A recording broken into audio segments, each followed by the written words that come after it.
everyone, this is the Dynamite Doll, and you're listening to Give Me Back My Pro Wrestling. Ladies and gentlemen, welcome to Give Me Back My Pro Wrestling.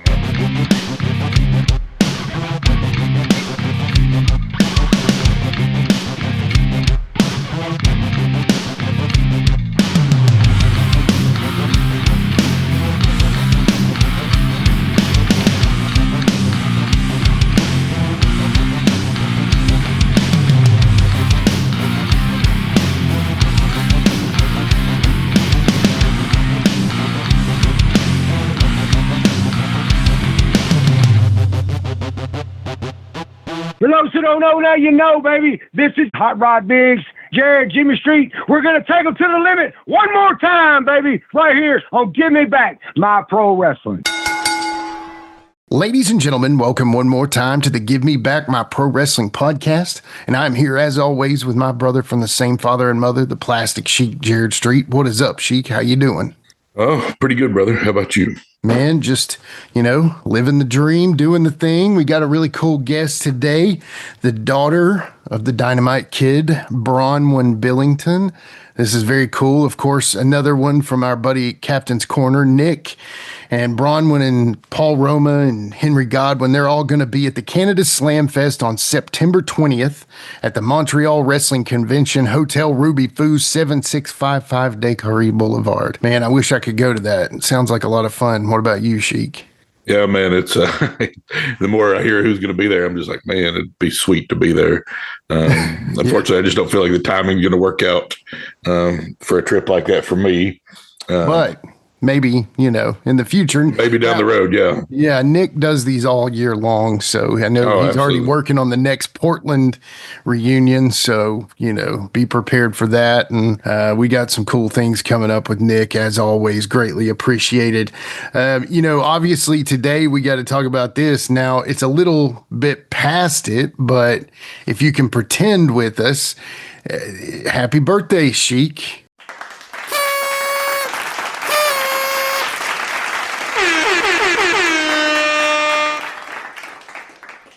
Happy birthday, Sheik, but also happy birthday, Little Sheik. Yeah, happy birthday to Jared and Paxton. It's awesome. Y'all, father and son, you share the same birthday. I think there's a few other people out there that have your same birthday, Gator McAllister and stuff like that. Was it Doug Markham too? Right? Yeah, I think so. So big day for August 26th. I think it's Steve Neely's too. So yeah. Can't forget him. Just all kinds of. I have people all the time be like, "Hey, that's my brother's or my whatever's birthday." I'm like, "Oh, cool." Yeah, it's a popular one, I guess. Yeah, for sure.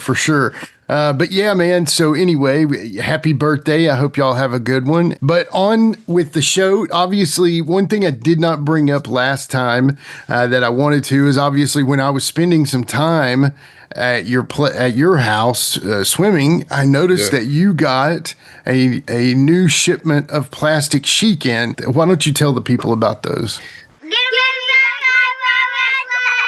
Action figure. Yeah, so the major wrestling figure podcast has the big rubber guys, and I guess these are the first since the Jack's Classic Superstars version of the Rock and Roll Express. These are like the LJN style big rubber guys. They're the Rock and Roll Express, Robert and Ricky, and they're just awesome. They look so good. I've always been the Robert of me and you, and you've been the Ricky, and I think the Robert maybe honestly looks better than Ricky's. Not that either one of them look bad, but if I had to pick a winner, and I know I might be biased a little bit, but I'm going to pick the Robert.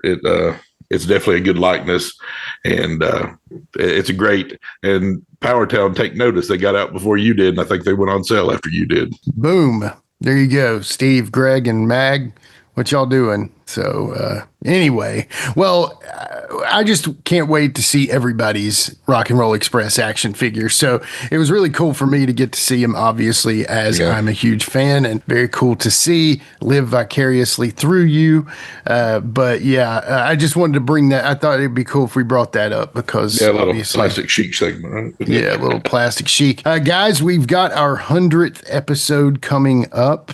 We're going to make it somebody cool. I think I've got some plans on who it's going to be, but maybe it'll be something different. You never know. We may change our mind before we get there. But anyway, 100th episode coming up. Very excited. And I do have somebody in mind, and maybe that'll work out. So just stick around. But today is our 97th episode, and maybe with some bonuses, we've already passed 100, but who's counting?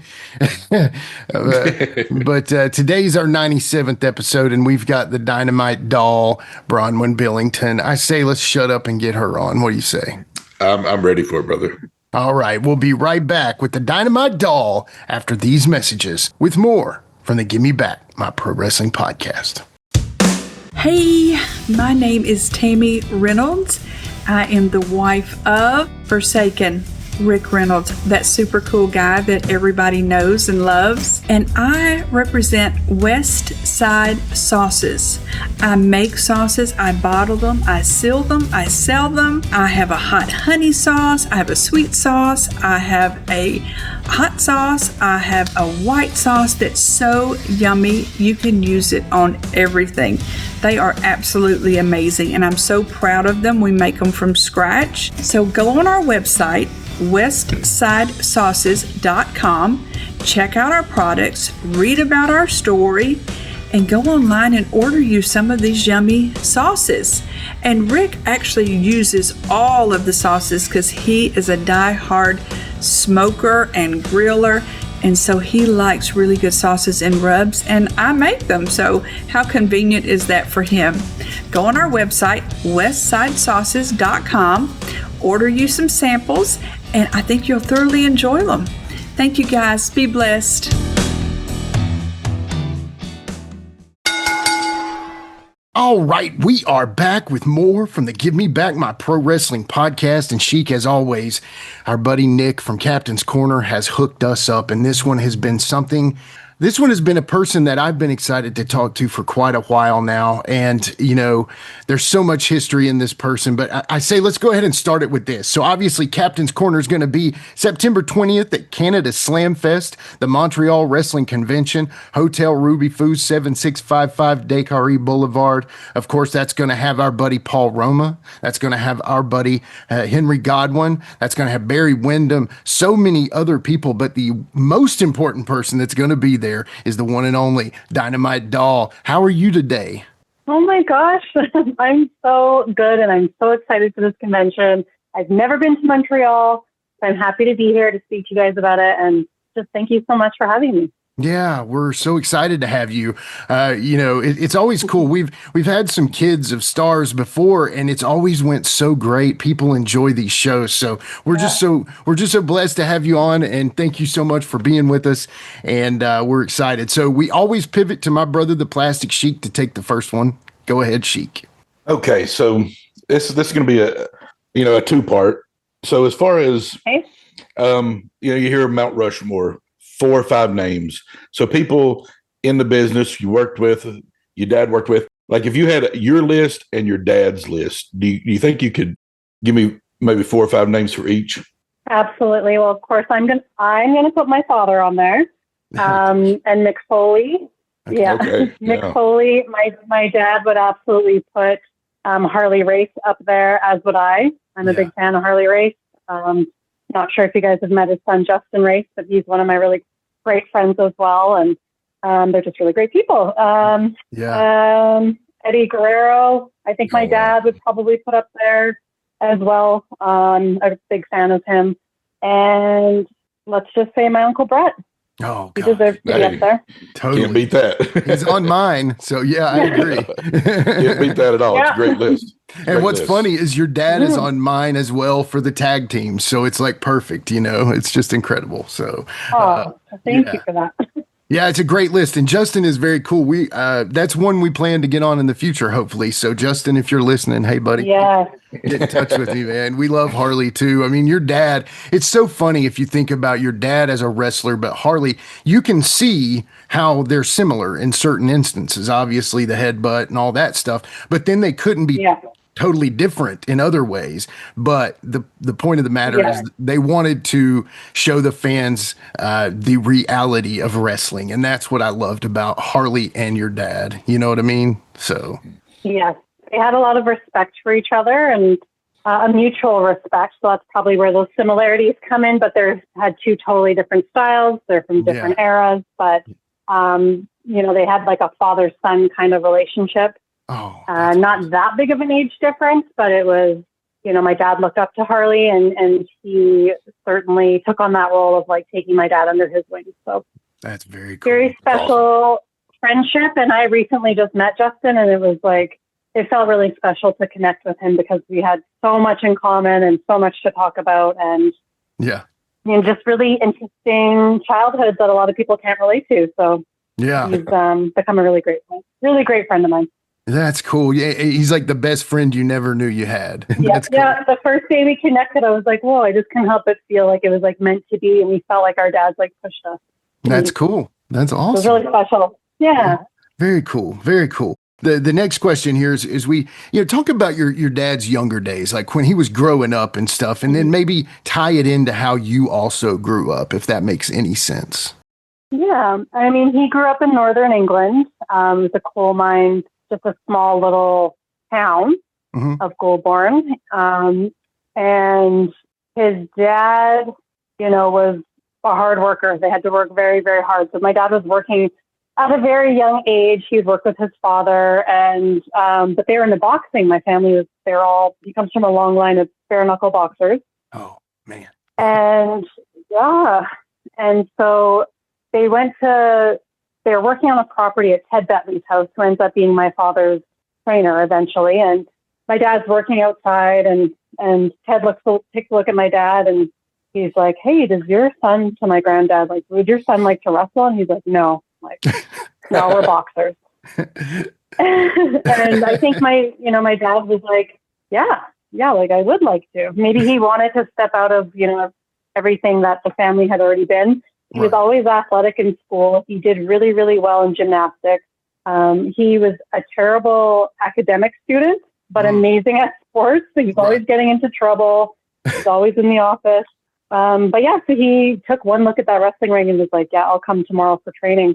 Yeah. And he started training with Ted and just never looked back. So I don't know what it was about my dad that Ted saw in him. He saw something immediately in him. I don't know if it was his work ethic at a young age or just what it was, but he was like, let's give it a go. And he started training him. And, he came to Canada at a super young age. How old was he when he came here? 17?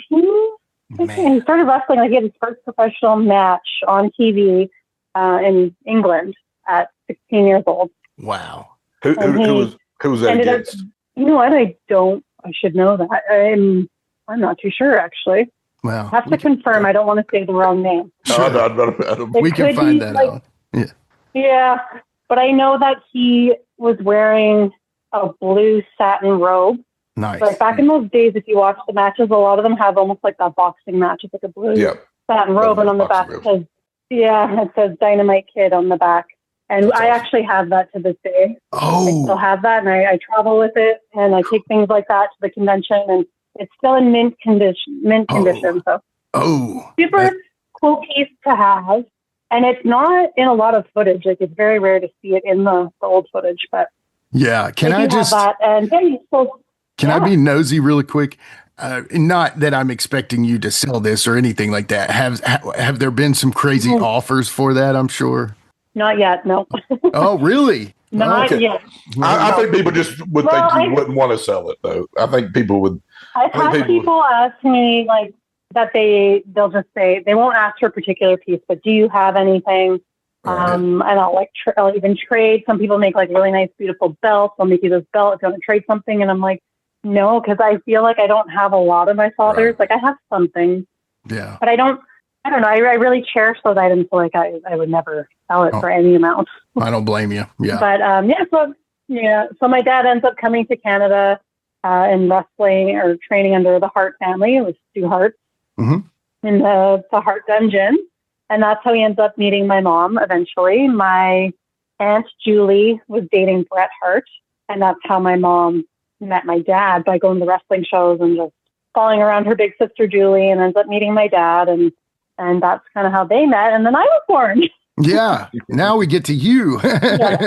So tell me, how was it growing up around those crazy? I mean, because I think of you just named part of the Mount Rushmore for me, so it's funny that, how was it growing up around that?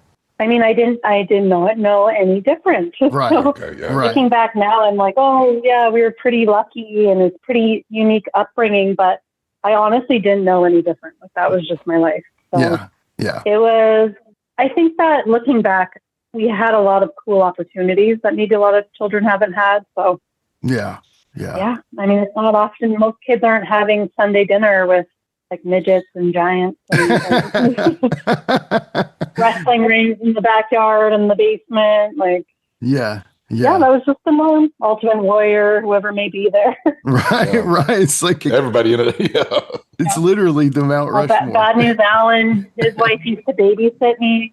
Yeah. So obviously his relationship with the Hart family is of legend. We could talk about that the rest of this show and not cover it all. But who in the family do you think your dad clicked with the most? My dad, I mean, a few names come to mind, but Wayne Hart is one of the brothers who was a referee. Okay. And they really clicked. Yeah, they really clicked because they lived together when my mom started dating. Yeah. My dad, he lived with Wayne.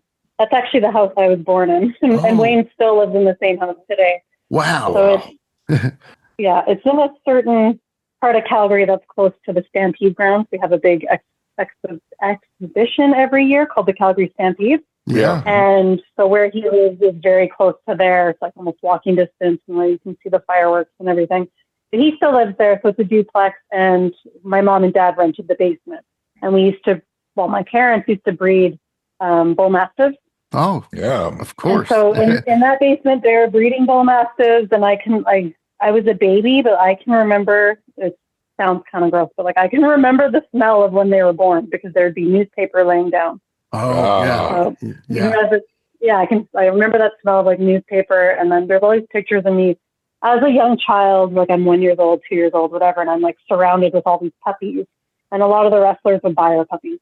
And they're like big, beautiful dogs. Very big dogs. So he was really close with Wayne, and I mean Bret, of course, because they had that chemistry of traveling together and working each other and growing together. Yeah. And they were brother-in-laws.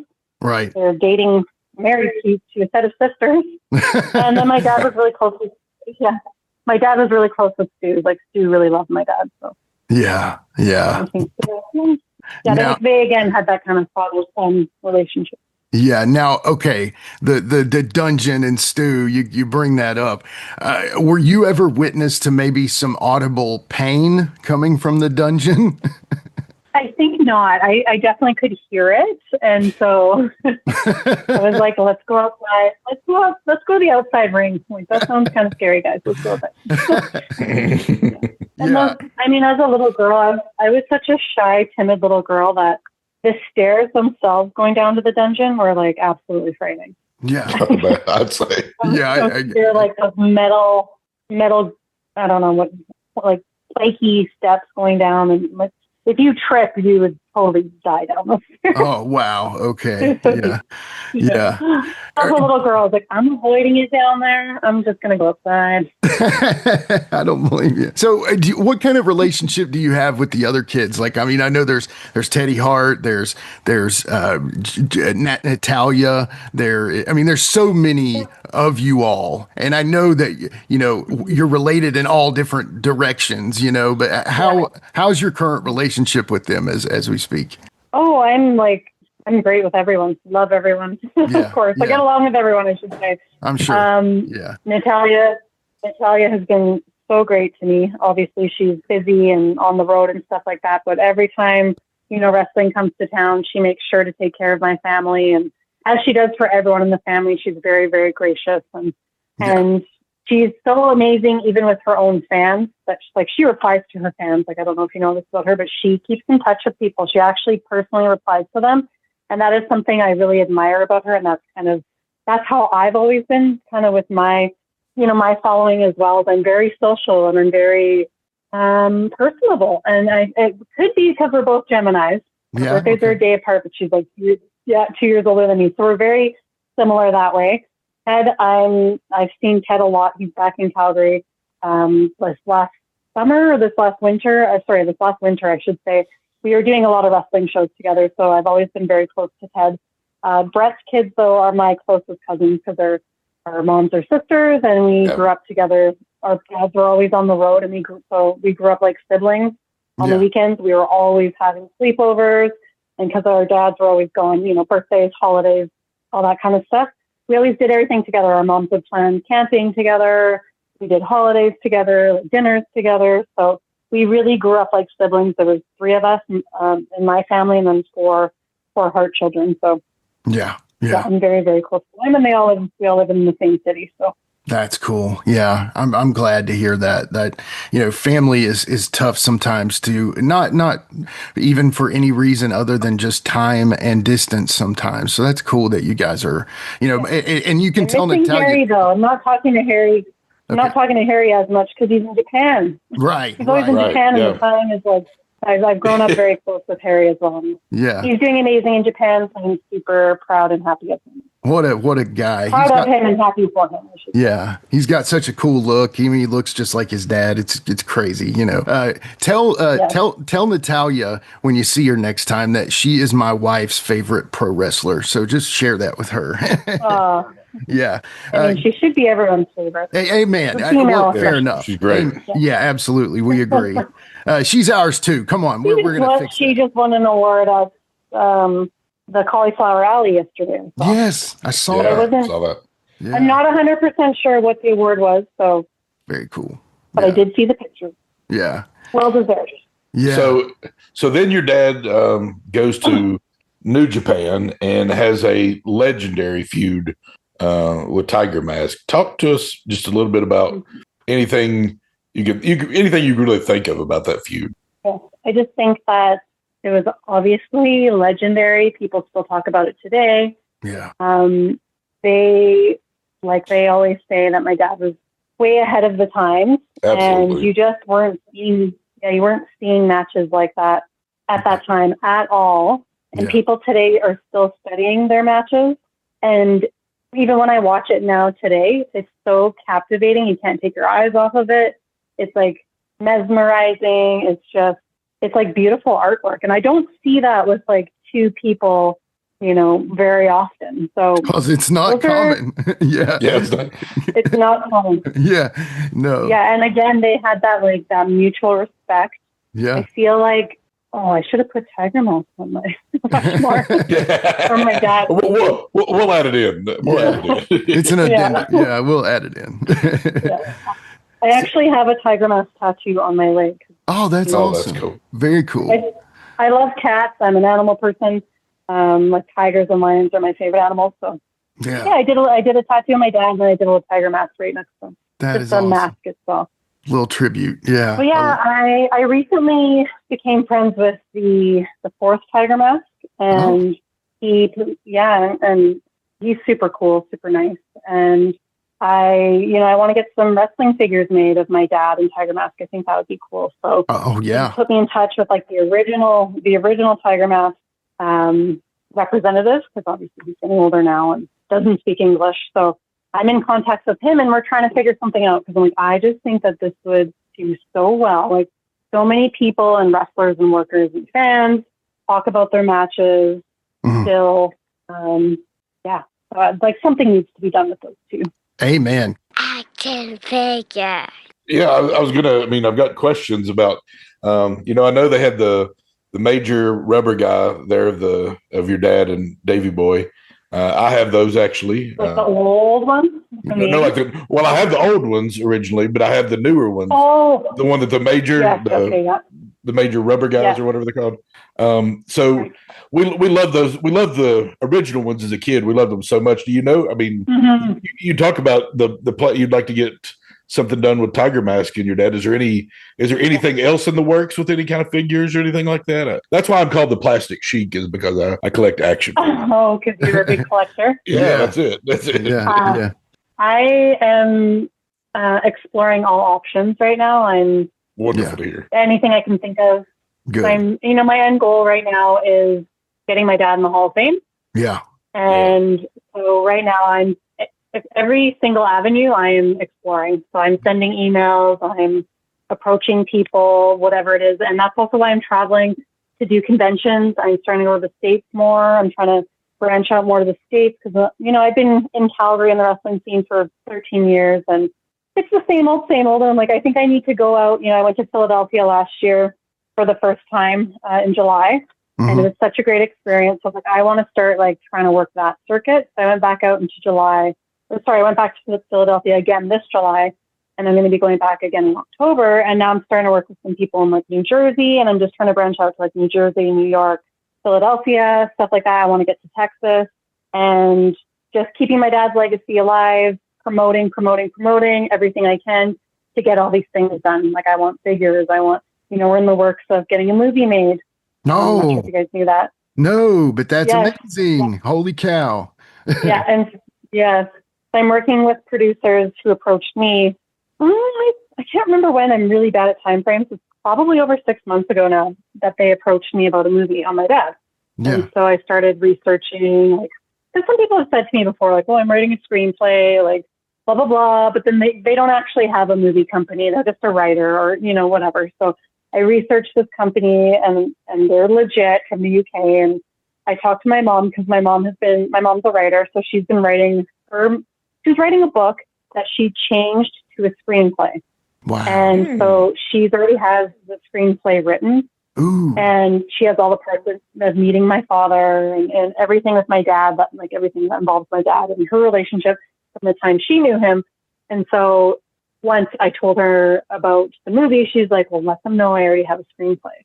So then I let them know. I'm like, yes, we're interested, but my mom has been writing this. We'd like her to be involved in, she's not writing the whole movie, but any of her parts that she already has written, she wants control of that. And they were like, absolutely. We wouldn't do it any other way. We want you guys on board. We want you happy. We want it done right. And so, we've been working with them and the ball is rolling. There's lots of moving parts. Yeah. But we're hoping they're going to start. The plan is to start the actual filming January, February. Oh, 2026. Wow. Yes. Cool. That is amazing. So they're going to be flying out here soon to meet us, see different spots of Calgary, because they're going to be doing some filming in Calgary and also in the UK. I'm not sure about Japan. I'm not sure if that's in the budget. I hope it is because I want to go to Japan. Please. Yeah. So we'll see. Yeah. So and then the figures. Yeah. So I think with the movie, that's only going to help. Oh, it's going to help Hall of Fame. It's going to help all the figures, the merchandise, the everything. Oh my God. The legacy. And you can't turn around without finding a wrestling figure company at the moment. They're everywhere, and they're all doing some pretty good work. That's true. It'll be I guess it'll be up to me picking. Yeah. How cool was it to? Do you remember the figure in the 80s? Do you remember having that figure ever? How cool was that to have a figure of your dad? I have multiple of them, except I don't have belts. Yeah. Oh. Yeah, because we'll see them time to time, at thrift stores or whatever. Or someone will give me one, and I always take them because I'm like, well, I have kids, and they're going to have kids, and I have nephews and nieces, and so they're everywhere. And it's funny, I opened up a box the other day in my basement. I was looking for. I have a replica of the WWF Tag Team Championship belt that my dad and Davey held. Oh God! Yeah. So I was looking for that belt. Yeah, I was looking for that belt, and then I found another one of those rubber figures. I'm like, oh, that's number 6 in my house. They're good to have. Definitely. If anyone's ever wanting to gift me one, I'm like, oh yeah, absolutely. Take one. Yes. You don't know if the dog will eat it, bite into it, or. Right. One of mine has a missing nose. Of course. So because, they had those action figures, obviously that meant they were in the WWE at that time, and their tag team. Now, as Southern kids, we're from the South, so we love the Rock and Roll Express and the Midnight Express. And there's actually an amazing British Bulldogs Rock and Roll Express match that we can talk about later. But the Bulldogs had their feud in the North, as we say down here, with the Hart Foundation, which was equally as incredible and belongs on every Mount Rushmore of feuds, tag teams, whatever.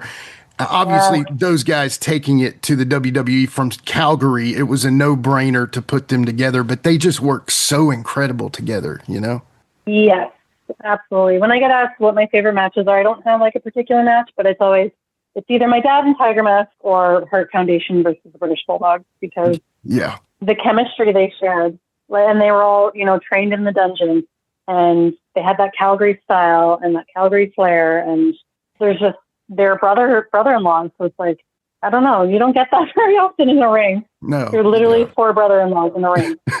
That's crazy. It really is. And some of those punches were coming a little bit extra just because it's a brother-in-law. But yeah, you get to my sister. Yeah. Well, he obviously, so the Bulldogs, they wrestled everybody in the WWF, and to cover that would eat up all of our time. So we're just not going to do that. But obviously he had a very serious injury in a match with Don Morocco and Bob Orton.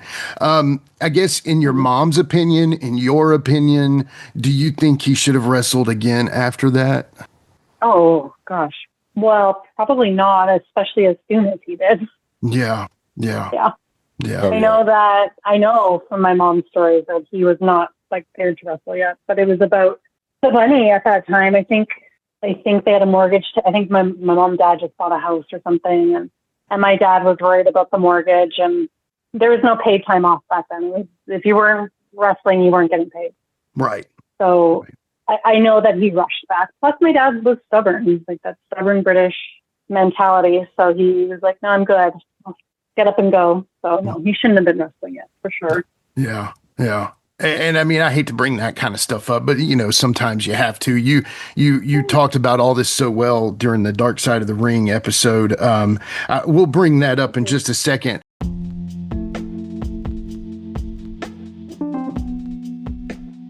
And now a word from our sponsor.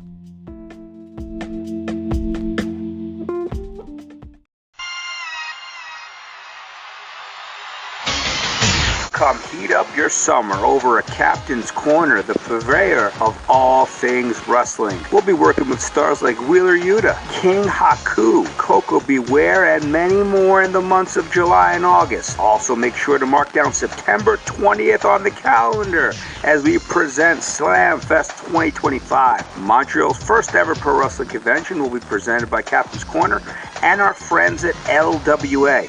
Featuring The Godfather, Barry Windham, The Godwins, Doink and Dink the Clown, and a dozen additional stars. It all happens at Ruby Foods on the 20th of September. Make sure to check us out on both Facebook and Instagram at Captain's Corner. Cheers to the working man.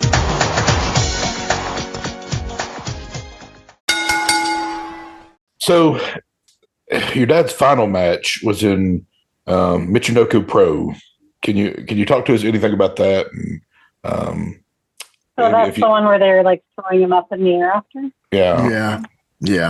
I mean, beautiful photo. I love that photo where they're throwing him up in the air.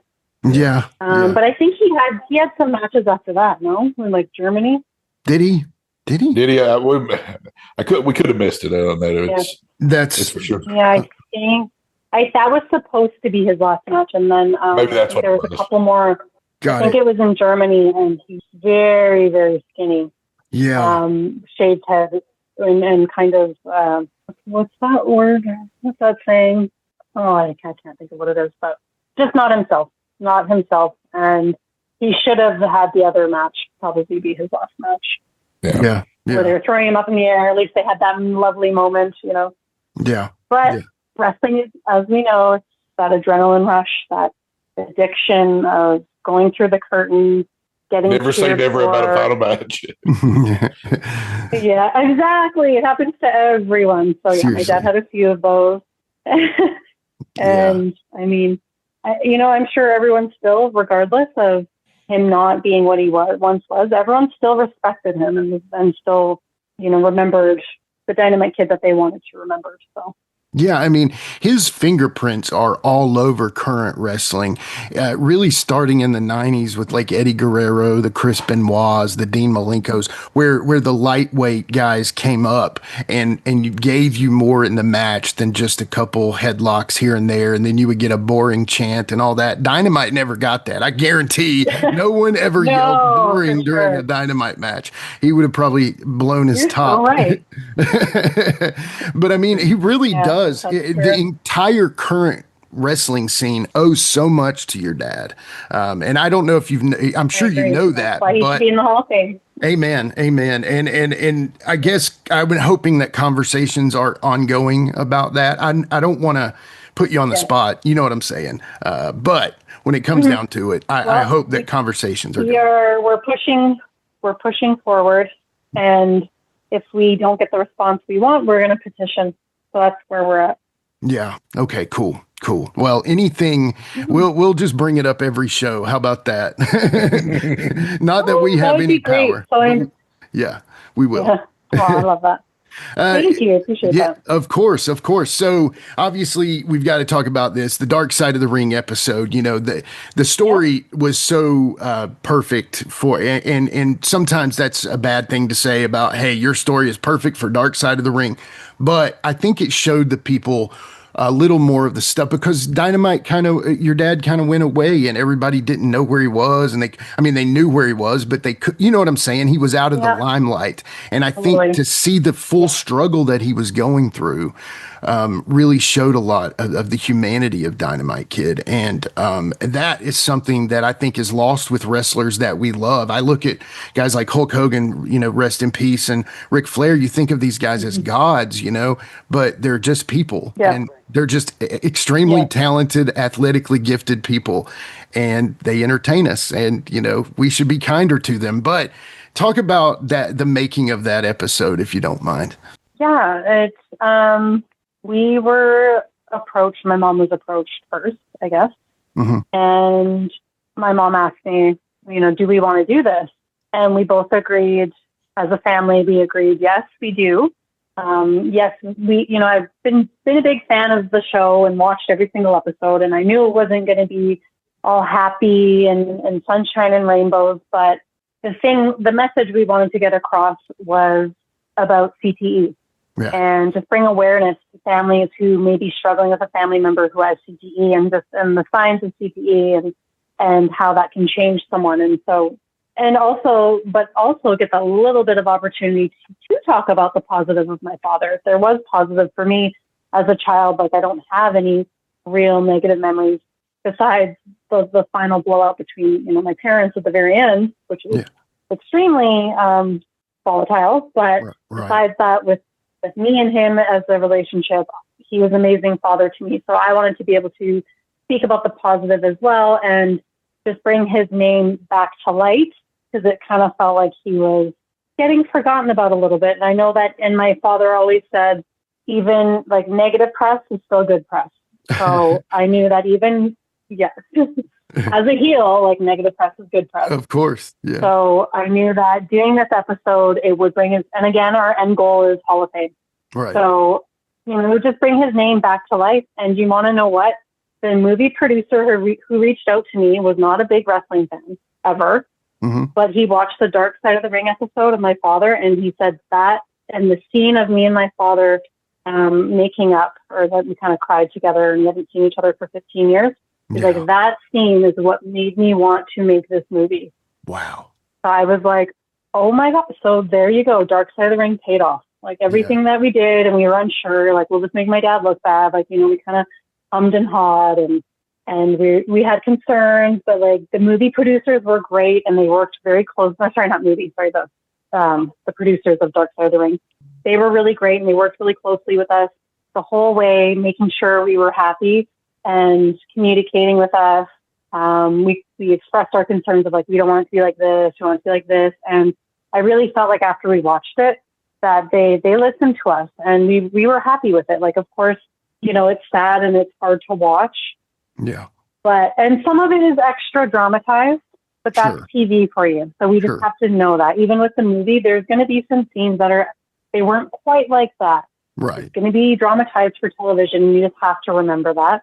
Yeah. You can't be one of those people watching a movie going, is that real? Is that real? Is that real? Is that real? Like, just enjoy it. It's a movie. Right. Yeah. Yeah, it was a good experience, except that it was COVID when we filmed and we all had to film separately. So that part kind of sucked. Gotcha. And it was funny because my mom, she filmed on a different day than my sister and I did. And I think at the end of my mom's filming, we were going to do a scene, I think it's at the end, we're all looking at old photos. So we were to come over after my mom's interview, and then we were going to record that part. Well, my sister and I sat outside the house for like an hour, and we're like, my mom's not answering. Like, we didn't want to interrupt her filming. So we're like, oh my God, did they kill her? We're like trying to peek in the window. She did the filming first, and we did. But the thing was, my mom has so many stories that I guess she actually talked for 4 hours. Holy cow. And they ran out of film. Wow. Yeah, they ran out of film. Wow. So that's why we're like, I think finally after an hour of waiting outside, we knocked on the door, and they're like, oh, we just finished. Because we ran out of film. Thank God. My mom has all the stories. Yeah.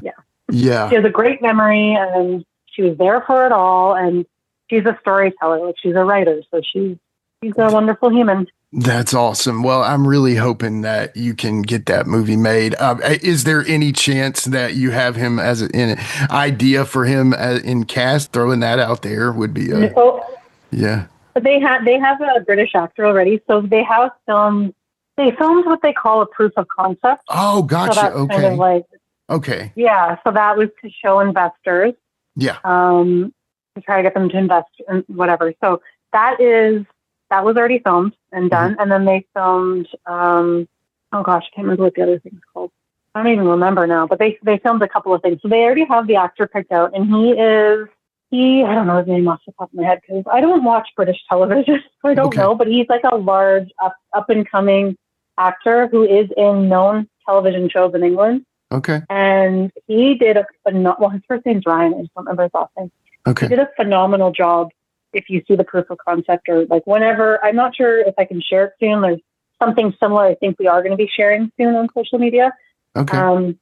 But he thinks, and they think this is going to be his breakout role. Like, that is how good he is. Wow. Oh, man. Wow. It's incredible. Yeah. Yeah. And then they're showing me all this, like, we're thinking this girl for you. And she was another, like, British actress who's in, like, known TV shows. And I'm like, oh my God, that's going to be me? Yeah. Yeah. This is just so wild. I know. Yeah. So this is kind of in topic, or that this conversation's about here, but I imagine watching the movie The Wrestler was very tough for you. Am I wrong? Yes. No, you're right. And funny, I think it was maybe the second time I watched it. I actually watched it with my dad. Oh, really? But yeah. What did he But think? I mean, he was so quiet back then. Like, he had strokes and he didn't speak a lot, but he like said he liked it. But, he seemed to enjoy it. But yeah, there's parts that are just like, oh, brutal. Yeah. Yeah. And not just with my father either, but just like working in the wrestling business. Like, I see it all the time. Like, yeah, it's a hard life though. No doubt. No doubt. One thing your dad was notorious for, and you probably don't know all of these or maybe any, but I'm sure somebody's told you some, but your dad was a notorious ribber, right? So have you heard any funny ribs that he may have pulled? Gosh, I need to think about this because I've been asked, and then in the moment I kind of draw a blank. I feel like I just heard one the other day. That's why. Oh, okay. So I don't actually fully know the story because, I just heard this the other day, but I don't have the full details. But something about my dad and Brett traveling, and I think maybe they were traveling, like doing their Middle Eastern tour. Mm-hmm. And my dad apparently grabbed someone's book. Well, it's not really a rib, but and ripped out pages of their book and then used it to like wipe his ass. But for some reason, this person was like super offended about it. So I don't fully know the full story, but I'm like, well, it's just British humor. And that's sometimes the point that, these ribs, Right. yes, sometimes they were maybe like a little too far, but there's also this like British humor that I think a lot of people don't fully understand. And like, Sure. we're from Northern England, like it's just, that's how you rib each other at, like a bachelor party or Yeah. whatever it may be, you made out with the lads. But apparently that was like, this person was really upset and it was not very nice. But I was like, oh, it just sounds like it's funny. Like, I don't know if the guy wrote the book and he was mad about it, but It's a real. did he put the pages back in the book? Because that would be bad. If he put them That back, would have been great. horrible for the guy. Maybe he did. Maybe that's the part I'm not understanding. Oh, that's funny. Oh, go ahead, Jared. Go ahead. I do like, and again, I don't remember the full story of him cutting someone's pants. That was funny, but I don't really remember what Oh, yeah. Yeah. I mean, I've heard that they used to put locks on people's pants and tie them in knots. And you know how strong your dad and Davy Boy were. Those knots were not going to come out ever. See, like those ones are kind of harmless. But the wrestlers are mad because they're trying to get dressed up for their match. They can't. Their jeans have knots that you can't take out. That's so, oh man. Yeah. And when they put their pants on, I think half the pant was missing. Right. Yes. I mean, think about how those ones are funny. Yeah, those are hilarious. Yeah, and you had the Bulldogs. You had Kurt Hennig, who's a ribber, and you had Mr. Fuji. It is lucky that they all survived. You know what I mean? Like in a weird sense, they're. I mean, I know they're they're safe, fun ribs in a lot of cases, but some of those are like wow. Yeah, very much. So this is so tell us about the Billington Bulldogs. Mm-hmm. Yeah, so those are my young cousins. Just going back to that, we have discussed him being like not the actor to play my dad, but him doing the wrestling portion, like the extra of my father in the ring. We think him and Harry being the Bulldogs would be super cool and special. We're trying to do anything we can to like involve family as extras or whatever in the movie. So hopefully that pans out. We'll see if that works out for them and everyone. But so the Billington Bulldogs are my young cousins in England, and I first met them only when I reconnected with my dad in 2010. So they would have been just little boys. They were like 5 and 7 years old. Mm-hmm. And at the time they were living in the house. So it was my grandparents' house. So they took over like the house that my father grew up in and my uncle grew up in and my aunt. So I went over there to meet my young cousins, and they were just huge into wrestling. Mm. They were young boys, and they had a little trampoline in the backyard, like in their little garden. And, it's just a little British garden where it's like, I don't even think there was grass. It's just like cement and a trampoline. And that's where they would wrestle. So I brought everyone like something from Canada. So I brought them little Canadian flag, like boxer shorts. Yeah. And they wore them all week, and they said it was their wrestling gear, and they were just like wrestling in the trampoline, and it was so cute. That's all they aspired to be, was wrestlers. And their dad was like, nope, like not letting them, nope. And then as they got older, they really wanted to pursue wrestling. And of course, their father was going to be their number one supporter. So he wasn't going to like not support them. So he was there every single match, every single training camp, like every out of town show. He was there. He was their number one supporter. And then, especially after like my dad passed away, this was my dad's little brother, their father. So he absolutely idolized his big brother. And, and my uncle passed away actually a couple of years ago now as well. So, quite sad, but the boys, they then after, I think they came to Canada before their dad passed away. So about 2.5 years ago or so.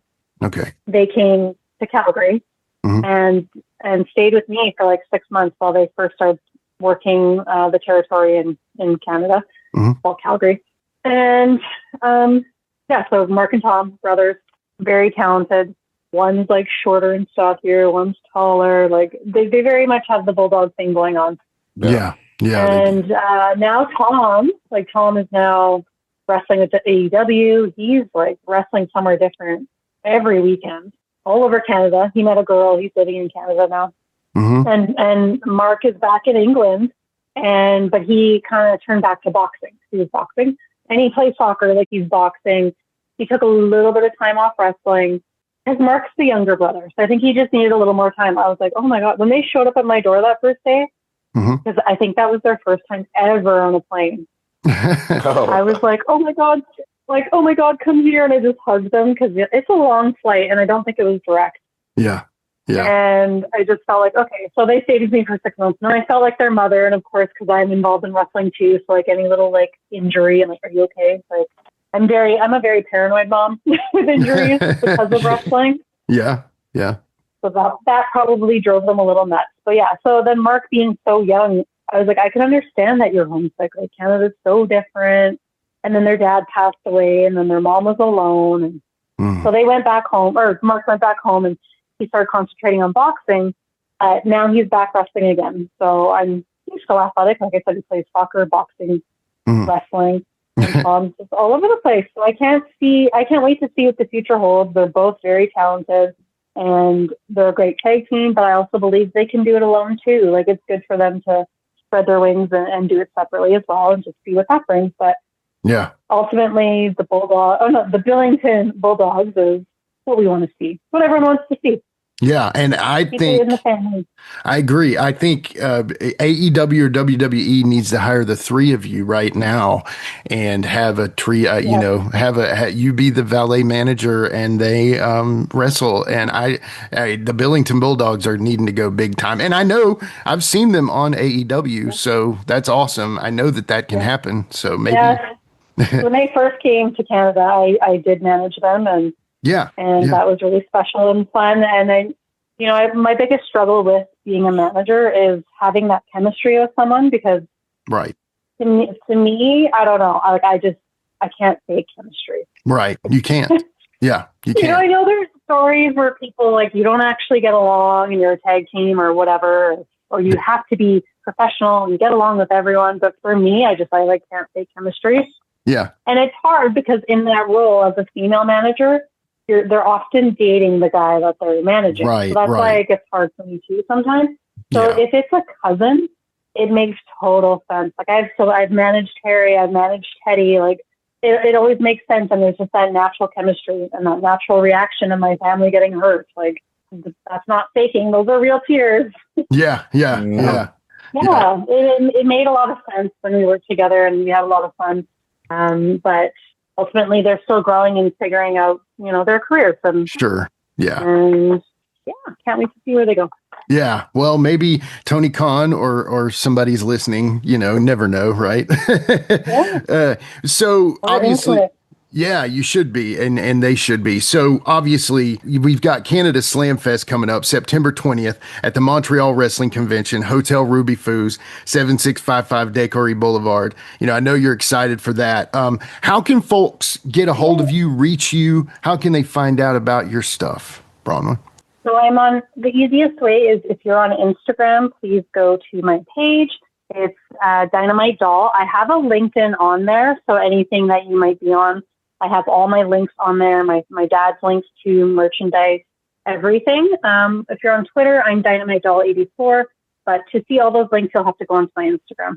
Okay. I have, and I will be posting everything for movie updates. I'm starting my own podcast, so that's starting like just next week. I'm going to start recording. Awesome. And what's that going to be called? What's it called? It's called Dirt with the Doll. Dirt with the Doll. Well, y'all go listen. After you listen to this interview, y'all go listen to Dirt with the Doll because it'll be out about the same time. Yeah. So it's going to be on YouTube under X Brand Wrestling's YouTube page. Very cool. That is awesome. X Brand Wrestling is a promotion in Jersey. So again, me just branching out and Well, we need more good podcasts, so keep it coming, please. So we do have one more question for you, and we kick that one to the Sheik. Go ahead, Sheik. So if you look back on your dad's career and you look at a match, and it can be a singles, tag team, whatever, what would be your favorite match of his? I don't I don't think I can pick like a favorite match because it's really hard for me. Oh, I know. I'm not sure. give us a couple. Then like I don't know if it's like Tiger, like him and Tiger Mask. Yes, of course. And then I love I know it's short, but my dad and Macho Man. What was that pay-per-view? I can't remember what that pay-per-view was called now. I want to say Classic Superstar, but I have no idea. I don't remember what that was called. But have you seen the match? Yes, it's like an 8-minute match between my dad and Macho Man. Yes, I have seen Macho that. Man's one of my favorites. The Wrestling Classic is what it's from. Yes. Thank you. I knew it was Classic. Thank you. Yeah. So it's a short match, but it's hard hitting. It's fast paced. It's Macho Man being one of my favorites growing up. I thought that was super cool. Miss Elizabeth is, was my idol growing up. So I always put that match in there, and then of course just anything with the Heart Foundation and the Bulldogs. Yeah, hard to pick one of those. Yeah, I know. Amazing it's like, which opponent? I don't know. Him and Bad News Allen had some sweet matches too in Stampede Wrestling. Like their street fights were pretty violent. Yeah. Not necessarily the end result. I actually have one more question. Not really the end result, because I don't want to get into that. We've got just a short time left, and I don't want to eat it up with just all that. But what did your dad think of Benoit as a wrestler? My dad loves Benoit. Yeah. Yeah, there's a podcast out there, and he's talking about Benoit. I can't remember. I only heard it was about 6 years ago. It was like right after my dad died. I came across this podcast my dad did in the 90s. Okay. And he's just putting Chris Benoit over the whole time. Wow. Like he's like basically like passing my boots to him. Like he's the next in line kind of thing. Like he really saw something in him, and he saw something in him right away as a young kid when he first met him. Yeah. I mean, I think he was like the first Dynamite Kid Jr. almost. You know what I mean? If you call all the ones that came after him, the kids of Dynamite, I guess, Chris was like probably the direct one that was the junior, I guess. But I know that ended in a weird way. Sometimes wrestling podcasts won't even bring his name up. But I thought I would ask at least that. Your perspective on that. So I appreciate that answer. So this has been awesome. This as a wrestler, my father respected him. Yeah. Well, this has been incredible. Thank you so much for coming on and sharing your time with us and telling us about all these great stories. We greatly appreciate it. Yes, I've had a blast. Thank you so much. And hopefully sometime in the States, I'll get to meet you guys. Yes, sounds great. I'm branching out. So good. That'd be awesome. Thank you very much. Take care. Thank you. All right, that was the Dynamite doll, Bronwyne Billington. We'll be right back to wrap things up with the Sheik after these messages on Give Me Back My Pro Wrestling. Are you a pro wrestling fan? Well, stop by Captain's Corner, where you can get autographed photos, cards, magazines, and figures from all of your favorite wrestling superstars of the past, present, and future. You'll also be able to participate in live signings in the weeks and months to come. Make sure to stop by Captain's Corner on Facebook and give us a holler. Remember, cheers to the working man. Relive the glory days of Memphis wrestling with the Retro Wrestling Review USWA podcast. Each week, we go back in time to review USWA Championship Wrestling from the 1990s, episode by episode. Join us for watch-alongs, behind-the-scenes stories, and exclusive interviews with people who were there and lived it. Whether you grew up watching it or you're discovering it for the first time, this podcast is your ringside seat to Memphis wrestling history. It's all a part of the WrestleCopia Podcast Network. Listen now at USWApodcast.com. Hi, this is Mike Needham, host of the Reckless Abandon Podcast with Mike Needham. We invite you to jump on your favorite podcast platform and search for the Reckless Abandon Podcast and give us a listen. I'm sometimes joined by a part-time podcaster, part-time co-host, and full-time wife, Tiffany Nicole. We talk wrestling, we talk pop culture, we talk local events, local happenings in West Tennessee, and a ton of other stuff. But be sure to check out the Reckless Abandon podcast. Find us on Facebook. Also, look up the Microgroup Podcasting family on Facebook and see some of our other podcasts we have out there. Until next time, make good choices and always remember, no dollar, no dice.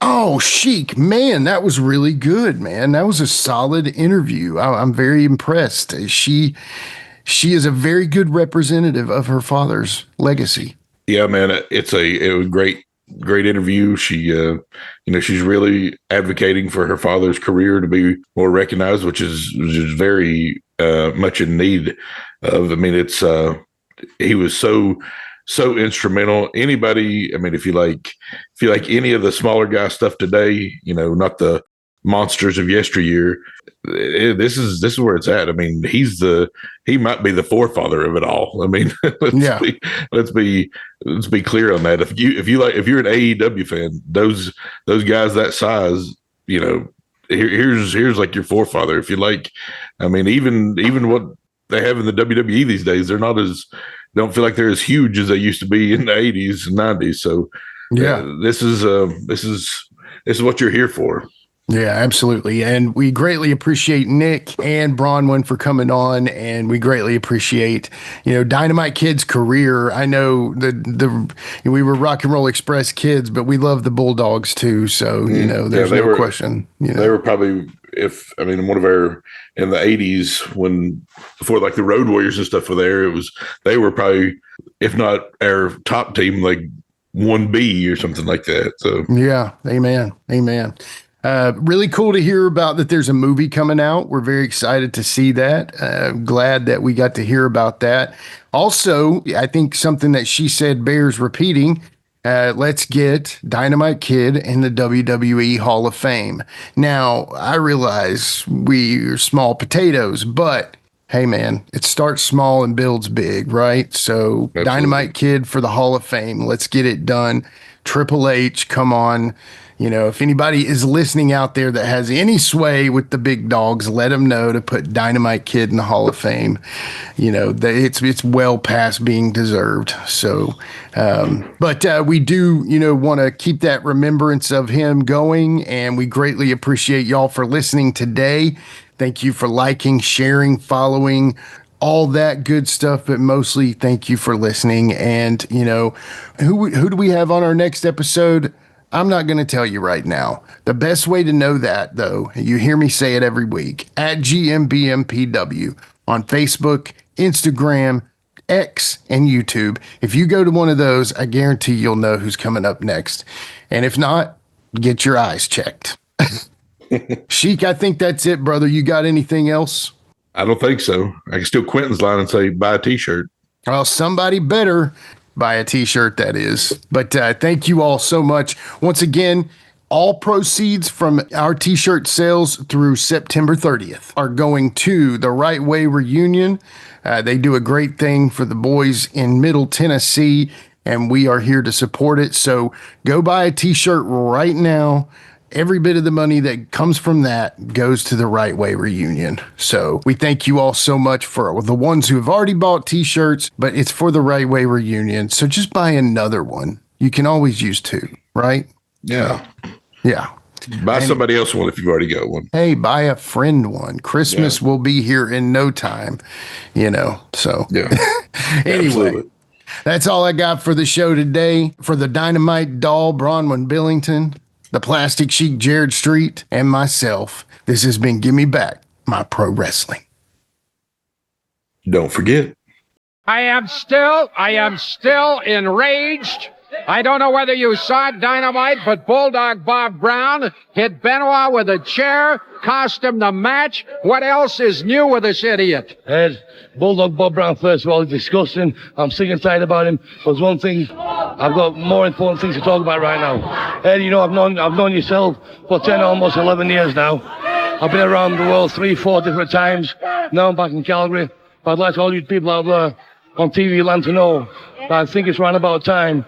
I'm not sure when, Ed, I think it's time for me to hang my boots up. I've got too many injuries, my back, my knees, my shoulder, different things. I think, well, I can't really set a date, but anyway, I'd like to dedicate these boots to a young man who I will believe, or I do believe, will be the superstar of the 90s. Ed, that's Chris Benoit. I will pass them on. I'm a little overwhelmed. Thank you, Dynamite. He's been one of the great fighters. I've seen him come through this territory. I've seen him at the point in time where he was so injured, I feared that he might wind up a cripple, and he continued on. He had a terrible knee injury, first of all, came back too soon, and was right here in this arena, hurt his back badly, went on to the WWF, and suffered further injury, and he's not kidding when he says he has a series of bad injuries, and I'm rather stunned that he's about to retire, but when that time comes, these boots go to Chris Benoit, and I can think of no better beneficiary. Well, okay, we're right back. With a tear in my eye, this is the greatest moment in my life.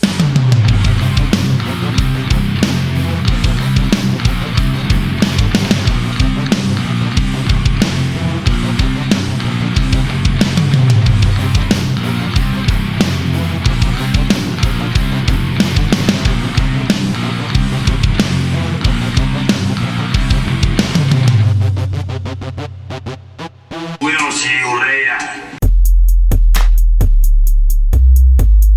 This has been a James Rock Street production.